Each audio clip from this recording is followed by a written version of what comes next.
And a new poll out by the Kaiser Family Foundation shows that about a third of women believe there is a so-called war on women. 31% agree that there is a wide-scale effort to limit reproductive choices. 45% say there is an effort to curb those choices, but it's not wide-scale. 7% believe there's no effort. I'm joined now by Aaron Carmone from Salon.com and Richard Fowler, a Democratic strategist. Thank you both for joining us. Aaron, you heard Luke say that there are some Republicans who believe you've got to throw a little red meat out here. Yes. Here is a bill, and if you look at the evidence out there, this problem does not exist in the United States. China, yes, India, maybe, but not the United States, where women are going in and deliberately aborting fetuses that are girls. Right.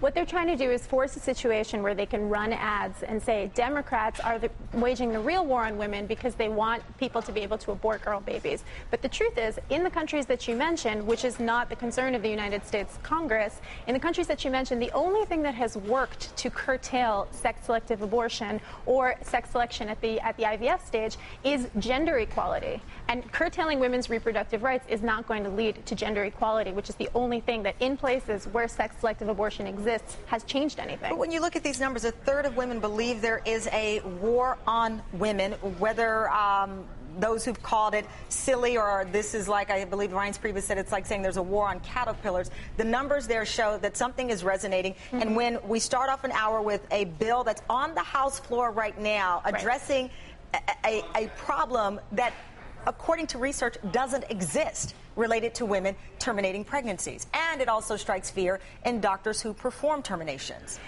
The doctor concern is a big issue.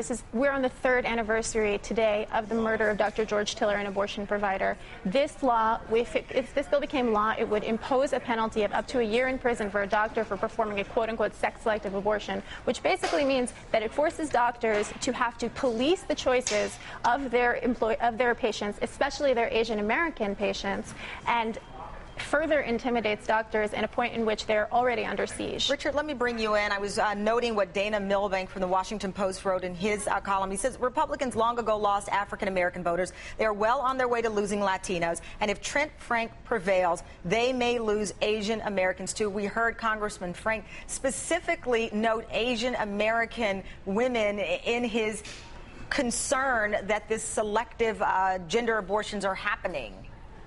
I mean, that's exactly it, Tamron. At the end of the day, if these Republicans continue at this rate, they're going to lose women voters and they're going to lose Asian voters. And Mitt Romney needs all those coalitions to win or to beat the president. And I really don't think he's going to have that. This bill is not only totally repressive to women, but on top of it, this bill is completely and totally nonsensical. There's so many other things that Congress should focus on, like maybe the Buffett rule, maybe passing the Violence Against Women's Act. And instead, they want to focus on a select number of abortions that happen in this country. It just shows what their priorities are. Let me play a little bit of what went down on the House floor yesterday when this was being debated. Let's play it, please.